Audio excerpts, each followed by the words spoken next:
Right now at 6 o'clock, the ceasefire in Israel and Gaza is over. Israel has resumed its attacks on Hamas. But was it because Hamas fired first? We'll have the latest. And Fox 61 spoke with the cousin of one of the people who was released after being abducted by Hamas in Israel. His message is next.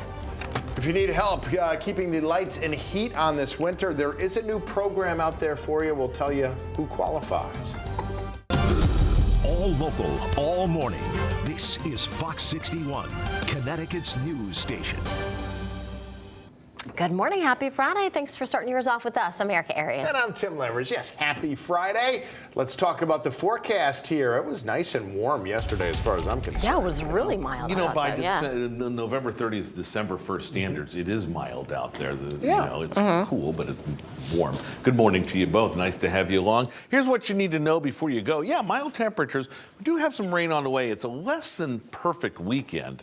Saturday's a bit drier. Maybe we get a little sun out of it, but Sunday looks showery and the cold air returns next week. Satellite radar pictures quiet. Got a southwesterly flow that's really keeping the shoreline mild. I'll show you that in a moment. This is our weather maker for tonight. It looks impressive. Its bark is worse than its bite. We get some showers pushing through, the bulk of this off towards the north and the east. Yeah, I know where Tim Lammers lives. He's up here, but look at the numbers down on the shoreline. You talk about mild. 42 in New Haven, Bridgeport, 48 in Groton. Meanwhile, in Hartford, it's 34, and that too is above normal. Meriden, Willimantic struggling just a little bit. The winds fairly light, 5 to 10 out of the south, so not much off for the real feel today. As we get up to the lower 50s as the high schoolers get off the bus later on this afternoon. I got the rain from about 3, 4 to 8, 9 o'clock. And it's not going to amount to much, but you'll need your umbrella. We'll time it out for you. Look at the other rainmakers that's coming up in just a few minutes. 6:02 to the other end of the studio. There's Symphony Privet. Good morning. Hey, good morning to you. Let's get you caught up with what's happening out on the roads this morning. It's already been an active morning. Let's get you up to speed with a crash that we're watching out in the capital city. This is on I-84 eastbound. It involved a tractor trailer and a vehicle. Happened earlier this morning. Right now, the entry ramp from Route 179 on the southbound side is closed as we take a live look at that scene. You can see traffic, however, on the interstate is moving just fine this morning. Taking a quick look at the Hartford drive times. No delays to report on 91 or 84. Down in New Haven, things looking good. Minor slowdown reported on the 95 south heading down to Bridgeport. You'll get there in about 28 minutes. And a quick look at the Fairfield County drive times. Also a slowdown reported on 95 south heading from Bridgeport to Fairfield, but no major delays this morning. We'll have another update for you coming up at 6:30. Thank you. Well, we have some breaking news to tell you about overnight in the Middle East. The ceasefire between Israel and Hamas ending after 7 days. Yeah, in that pause, more than 100 hostages were freed by Hamas. Israel said around 125 more, though, are still being held hostage. Now, Israeli military officials say they have resumed their airstrikes against Hamas targets inside of Gaza. Israel has accused Hamas of violating the truce by firing rockets towards Israel. Clouds of smoke once again appeared over the Gaza Strip this morning. At least one person is known to have died in those airstrikes. Israel's Defense Forces says it's released a map to help residents of Gaza avoid combat areas. One of the 100 people who was released by Hamas is 49-year-old Liat Banin. She is an Israeli-American with family in Waterford. Banin was held hostage by Hamas for more than 50 days before she was released on Wednesday. Now, as her family marked her return, they're now mourning the death of her husband, Aviv Azizi. Congressman Joe Courtney's office and a relative told Fox 61 that he was killed by Hamas. Liat's cousin, Jerry Fisher of Waterford, spoke to Fox 61 to share a bit of Liat's story.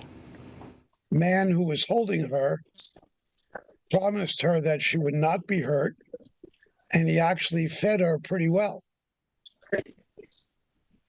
So we were thankful. She was back with us. She didn't appear to have suffered terribly.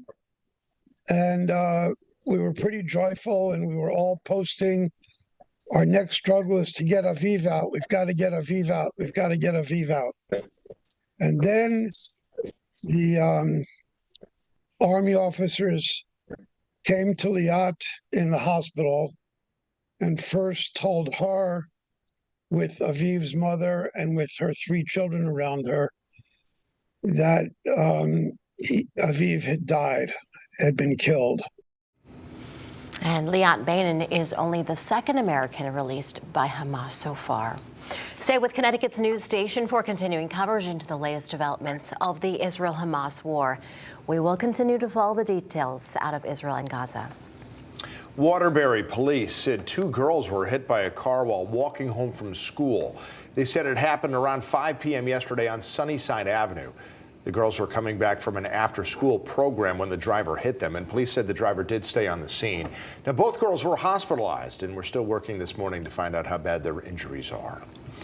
Well, new this morning, you might start saving money on your electric bills beginning today. It's because Eversource's low-income savings program is now in effect. But what would that mean for your household? Fox 61's Lindsay Kane is live outside Eversource in Berlin with more on that. Lindsay, good morning.